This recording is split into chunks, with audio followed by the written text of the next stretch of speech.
IFA disciplinary কমিটির সভাটি বসেছিল শুক্রবার দিন। শুক্রবারের এই সভায় এসএনইউ এর চিঠিটি নিয়ে আলোচনা হয়। এসএনইউ এর পক্ষ থেকে একটি চিঠি দিয়ে আইএফএ কে ঠগ এবং প্রতারক বলে চিহ্নিত করা হয়েছিল। এসএনইউ এর রেজিস্ট্রার একটি চিঠি দিয়ে আইএফএ কে জানিয়েছেন যে কৌশিক দাস নামধারী এই চিঠিটা পাঠিয়েছিলেন তার কোনো এখতিয়ারই নেই চিঠিটি পাঠানোর। অতএব এসএনইউ এর বক্তব্য এটি নয়, এটি কৌশিক দাসের নিজস্ব বক্তব্য। এসএনইউ আইএফএর সঙ্গে সর্বতোভাবে সাহায্য করবে এবং আইএফএ ফুটবলের ব্যাপারে যে কাজ করে চলেছে সেই ব্যাপারে তারা সবসময় আইএফএর পাশে থাকবে বলে জানিয়েছেন এসএনইউ এর রেজিস্ট্রার। এসএনইউ এর রেজিস্ট্রার অনুরোধ করেছেন এই ব্যাপারটিকে ক্লোজ হিসেবে দেখাবার জন্যে। এই ব্যাপারটিকে ক্লোজ হিসেবেই দেখাচ্ছে আইএফএ। ইতিমধ্যে আইএফএ কলকাতার ফুটবল লিগে বেটিং চক্রের সন্ধান পেয়েছে। গতবারই সন্ধান পেয়েছিল এবং গতবার অমিতাভ গাঙ্গুলি নামে এক মানুষকে বা কর্মকর্তাকে অভিযুক্ত করে তাকে সাসপেন্ড করা হয়েছিল। কিন্তু সেই অমিতাভ চৌধুরী গতবার কালীঘাট স্পোর্টস লাভার্স অ্যাসোসিয়েশনের সঙ্গে যুক্ত থেকে বেশ কিছু ম্যাচে অংশগ্রহণ করেছিলেন, সেই জন্য কালীঘাট স্পোর্টস লাভার্স অ্যাসোসিয়েশনকে সতর্ক করে দেওয়া হয়েছিল। এবার তিনি মেসারাস ক্লাবের সঙ্গে যুক্ত রয়েছেন, সেই জন্য মেসারাস ক্লাবকেও সতর্ক করা হবে এবং মেসারাস ক্লাবকেও জানিয়ে দেওয়া হবে যে অমিতাভ গাঙ্গুলির সঙ্গে তিনি যেন কোনো রকম সম্পর্ক না রাখেন। এই অমিতাভ গাঙ্গুলি সম্পর্কে আইএফএ সচিব অনির্বাণ দত্ত শুক্রবার একটি সাংবাদিক সম্মেলনে জানান যে মেসারাস ক্লাবকে শোকজ করা হয়েছে এবং মেসারাস ক্লাবকে পরবর্তী সভায় ডেকে তাদের বক্তব্য শোনা হবে। কলকাতা ফুটবলে যে গটাপ চক্র চলছে সে বিষয়ে কলকাতা পুলিশের সঙ্গে তিনি ঘনিষ্ঠ যোগাযোগ রেখেছেন বলে তার ধারণা এবং তিনি বলছেন যে কলকাতা পুলিশের সঙ্গে ঘনিষ্ঠ সহযোগ রেখে তিনি কাজ করছেন এবং তিনি মনে করেন কলকাতা পুলিশ অচিরেই কলকাতা ফুটবলের সুনাম অক্ষুণ্ণ রাখতে পারবে। যদা আজকে একটা মিটিং ছিল ডিসিপ্লিনারি কমিটির, সেই মিটিং এ বেশ কিছু এজেন্ডা ছিল এবং এসইউ পাঠানো একটা চিঠি যেখানে উঠেছিল, তার পাশাপাশি অমিতাভ গাঙ্গুলি যাকে আইএফএ ব্যান করেছে কোনো রকম ফুটবলিং অ্যাক্টিভিটিসে, তাকে মেসারাস ক্লাবে প্র্যাকটিস সেশনে দেখা যাচ্ছে। তো মানে অমিতাভের নেওয়া হচ্ছে। আমরা অমিতাভ গাঙ্গুলিকে তো ব্যান করেই রেখেছি। আমি এক এক করে বলছি। এসএনইউকে আমরা চিঠি দিয়ে জানিয়েছিলাম যে তোমরা এরকম একটা চিঠি দিয়েছো যেটা রুচিসম্মত নয় এবং আইএফএর মতন একটা প্রতিষ্ঠানের বিরুদ্ধে তোমরা এরকম ভাষায় এরকম একটা চিঠি দিয়েছো, এটা সম্বন্ধে তোমরা আমাদের ক্ল্যারিফিকেশন দাও করে আমরা একটা চিঠি পাঠিয়েছিলাম। তাতে এসএনইউ রেজিস্টার চিঠি দিয়ে জানিয়েছেন যে চিঠিটা লিখেছিলেন কৌশিক দাস সে কোনোভাবেই অথরাইজড নয় এবং ইউনিভার্সিটির কেউ ওনাকে অথরিটিই দেয়নি এই চিঠিটা লেখার।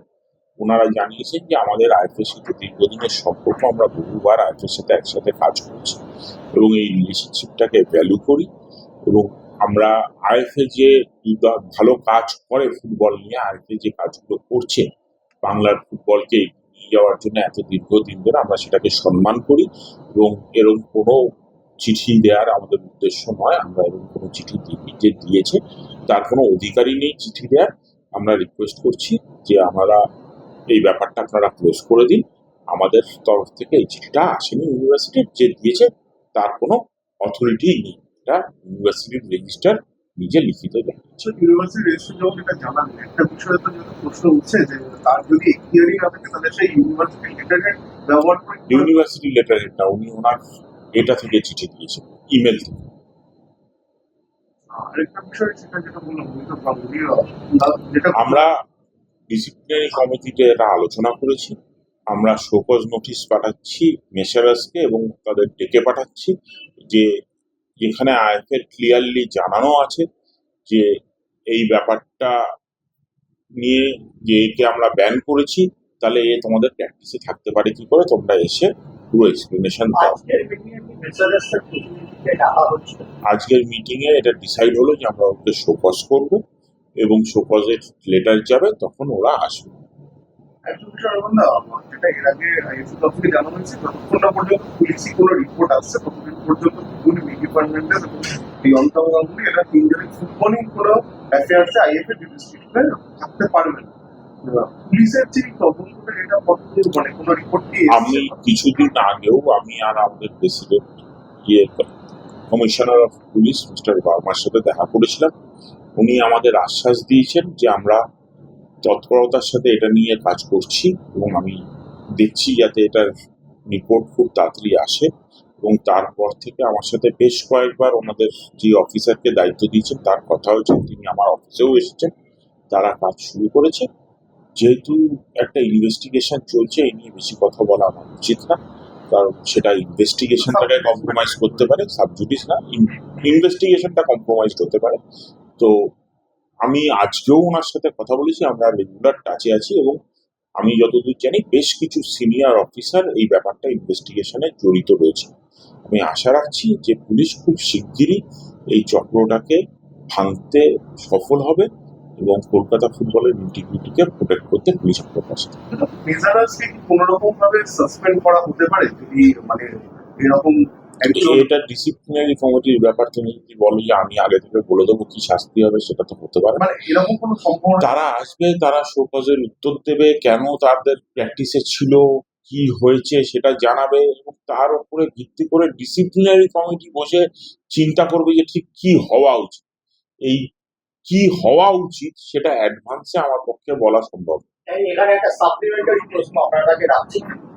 কালীঘাট এসএল এর সাথেও এই অসীমবাবুর একটা ছবি দাঁড়াতে পাওয়া গিয়েছিল, যে গভর্নিং বডি মিটিং এ এটা নিয়ে আলোচনা হয়, তাদের ক্ষমা প্রার্থনা করতে বলা হয়।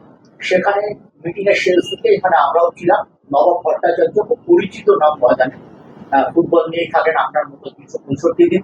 তিনি যখন জিজ্ঞেস করেছিলেন যে এই বড় যদি কোনো ক্লাব করে, তখন কিন্তু বলা হয়েছিল, সেটা নথিতে আছে কিনা আমি জানি না, কিন্তু গভর্নিং বডির সবাই ওখানে বলা হয়েছিল যে তাকে আমরা সাসপেন্ড করব। আমরা তাদের এগেন্সে সাসপেন্ড করবো আমরা বলিনি, আমরা বলেছিলাম অ্যাকশন নেব। তো কথার কথায় অনেক কিছু বলা হয়, যে কোনো অ্যাকশন নিতে গেলে সেটা কমিটির ডিসিশন। তো এরম ভাবে হঠাৎ করে দুম করে সাসপেন্ড করে দেবো, এইভাবে তো কোনো আইন চলতে পারে না। আইনটা আইনের মতো চলে, এবং যে ক্ষেত্রে এটা হয়েছিল সেক্ষেত্রে আমরা এটা জানিয়েছিলাম, এবং গভর্নিং বডি যে ডিসিশনটা দিয়েছিল সেটা মেনে নেওয়া হয়েছিল। যেহেতু এই কেসটা ডিসিপ্লিনারি কমিটি থেকে গভর্নিং বডিতে গেছিল, এখন ডিসিপ্লিনারিতে ডাকা হবে, কি হয়েছে কেন হয়েছে সেটা দেখা হবে, এবং সেটার জন্য যা অ্যাকশন নেওয়া দরকার সেটা আমরা